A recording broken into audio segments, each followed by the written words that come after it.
conversation with the governor. Now, leading up to Election Day, we worked to bring you interviews with every major candidate, but after reaching out multiple times to Libertarian Karen Bedonie, Republican Mark Ronchetti, and Governor Michelle Lujan Grisham, only the governor accepted our request. The governor was recently in Las Cruces, where she spoke with Anthony Moreno. He is director of content at our sister station, KRWG. Here's Anthony. One big issue is public safety in New Mexico. There's a lot of concern in not only this race, but other races across New Mexico about public safety in our state. If reelected, what steps will you take to improve public safety? Well, we're going to make sure that we continue on the path that we've been on, and I want to make sure that folks are, really aware of what those steps have been and why they're critical. And of course, crime is now a national issue that's requiring, and it does deserve that attention, to really focus on what's gone wrong. So here's what went wrong. Number one, you have to invest in public safety. If you're not going to invest in officers and their training and their equipment, then you put yourself in a position that for any hardship, any issue, anything that changes, you don't have enough folks in growing communities, right, to keep us safe. Two, we have a number of firearms that are flooding our communities, our neighborhoods. We know that is a risk. We need states to really keep up with that. And so just in those two issues alone, in addition to making sure that dangerous repeat offenders need to stay in jail and in prison longer, we've done work on all three. Now, you've been vocal about revisiting bail reform in the state. Yeah. Other lawmakers, prosecutors have voiced the need for it. What's your plan for this, and how do you think it could be used where it's not discriminating against folks who may be living in poverty? Well, you're the first person interviewing me who's gotten to the other side of that issue, and I have to say I really appreciate that, because there are two sides to this. This is a state, along with many other states, that quite frankly was discriminating against individuals who were too poor to bail out. And remember, these can be innocent individuals, right? That's how our Constitution is based. There's a presumption of innocence. They're raising their families. Maybe it's the head of the household, single parent. So there's some issues. We wanted to make sure, and it usually falls on the folks who get held, or minority men and women, and it's not applied as equally, it appears, and that's a constitutional problem. That's why New Mexico changed that in our Constitution, that the presumption is you shouldn't be held, right? That's how it shifted. There's a presumption that no one arrested until trial should be arrested. Then judges have the discretion, using prosecutorial information, prior issues, right, prior arrests, convictions, to assess risk. In my view, given so many issues, assessments are only as effective as the conditions that they were built to try to apply to. Each case is unique and different, and I want to go to the federal system, which just reverses the presumption, which is if you're dangerous, so you used, right, a firearm, it's a homicide, you're a repeat violent offender, aggravated battery as an example. These are individuals where the presumption is you are too dangerous in the community pending a trial, and it's rebuttable. So if a public defender says that's not true, it's not, this is, the person's innocent, this is what occurred, not a risk, then you can always have that individual not stay in jail pending trial. That's the federal system, and I've seen no evidence that that system doesn't provide clarity, right? The kind of substantive outcomes that keep communities safer, and that we know what those standards are. In a 60-day session with a year in between, and with additional information about what we're doing in public safety, I think it stands a better shot. But I want to tell you, it's a heavy lift for people who worry that it may reverse us back to a place of discrimination.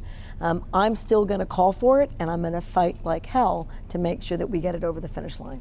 The pandemic impacted us in so many ways. There's been a lot of data out about just how our young ones were impacted. A lot of children across the country in New Mexico lost parents, loved ones, guardians.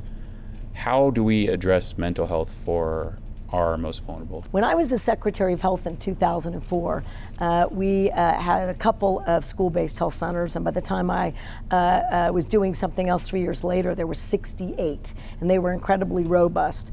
Shortly thereafter, all the behavioral health came out of those school-based health centers, and we went back to about 25. So we've been building those up, and I'm feeling even more confident about the ability to do comprehensive, behavioral health services inside schools. It also means you need social workers and counselors.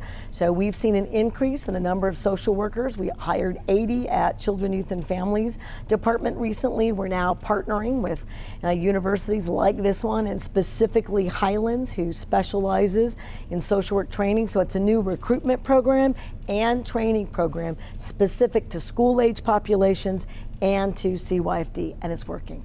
I want to move on to another issue, of course, climate change impacting us all.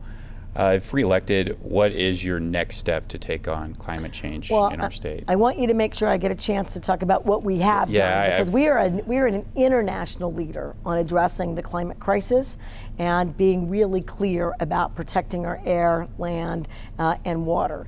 And so New Mexico has very robust methane rules, which basically means we're not going to pollute the air. That is one of the worst, greenhouse gases, and when that comes right off oil and gas, we don't let you flare anymore, and we don't let you emit methane and now ozone. So the federal government has taken New Mexico's rules, which were adopted in a bipartisan and coordinated strategic effort with oil and gas, so that we know that they're working. It's also brought jobs and more money to the state of New Mexico. So those are two huge areas, but we also have a climate change task force that's been highlighted around the country as one of the most robust. So we're capping, we're doing abandoned wells, we're doing healthy soil. This university is leading in the country and making sure that soil, which does carbon capture all by itself, is being engaged in a more productive and specific way. And we're also doing conservation, so that we're really clear about what that looks like for generations of New Mexicans. We've been investing in cleaning hundreds of millions of dollars in cleaning water, brand new infrastructure, dealing with problems in wastewater, dealing with some of our septic tank issues all around the state. And there's more. So that's our record to date. Where we're going is largely, we asked for a GEO bond to consider in the last session, a conservation fund, which is also an environmental climate crisis tackling effort. It's all of the above.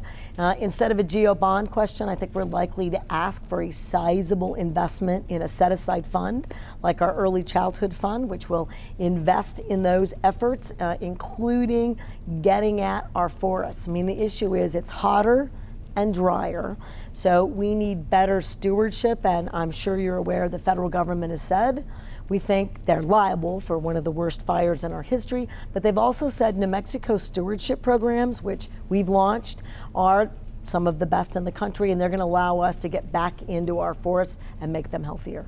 Facing those disasters that we faced, two of the largest wildfires in our state this year, what are some things that you took away from that experience and how it impacted New Mexico that you think may help us avoid this in the future? What are some things the state can do? Well, a couple of things. I'd love to avoid every natural disaster, and I would love to avoid that it's not just an extreme drought here. This state and the West is undergoing aridification. So let's be earnest, because we've ignored, as a planet, and we've ignored as a country that the climate crisis is real. I mean, even in today's day and age, using science and evidence-based strategies. So we've decarbonized the utility sector. We've set those goals. We're investing in renewable energy. All of that makes a big difference, but we're going to have issue with fires.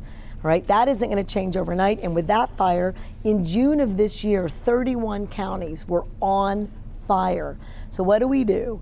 We make sure that the investments out of the Inflation Reduction Act, it's $350 billion, it's a ton of money that we're going to invest in the kinds of evidence-based strategies that allow us to maintain a productive, safe footprint until we actually reverse the catastrophic effects of climate change to date.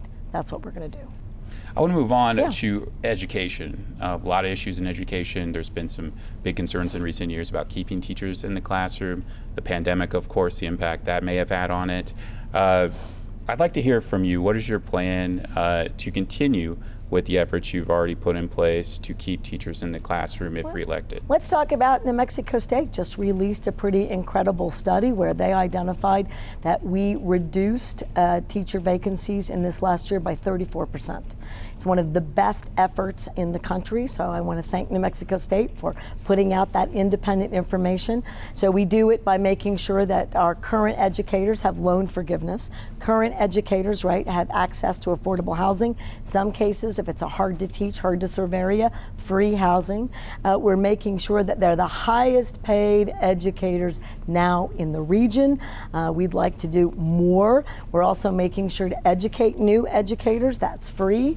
So college is now free for educators. We have a program that endowed that now with opportunity scholarships. This actual university put out that the highest enrollment they've ever seen, right, is all because of that opportunity scholarships. Pretty incredible.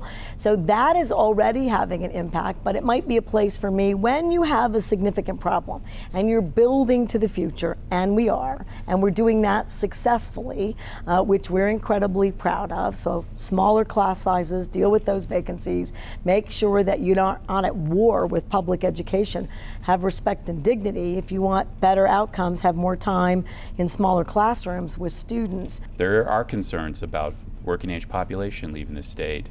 What are the things that we need to do in this next legislative session? If you're reelected, what are some things that you're going to focus on to address that issue? Okay, well, kids are back in school. They're going to college. Older adults are going to colleges, more licenses, more businesses, more people staying here and moving here than ever before. Lowest unemployment in 14 years. I think those numbers and outcomes really speak for themselves. I don't think you need a legislative action except this. We're going to keep investing. We've seen enormous job growth right here. I think you have a film school. Students are very excited about that. We're seeing jobs in rural areas like Champerino, 300 jobs, cannabis, the innovation in high tech. What young people and a workforce challenges, what they really need is to know that they can build careers for themselves. Last thing about a workforce, the whole country is going to have to figure out a couple of key challenges: long-term care, caregiving, and ag. And we've made incredible investments to build opportunities for young farmers in New Mexico, and I'm beginning to see that it's paying off.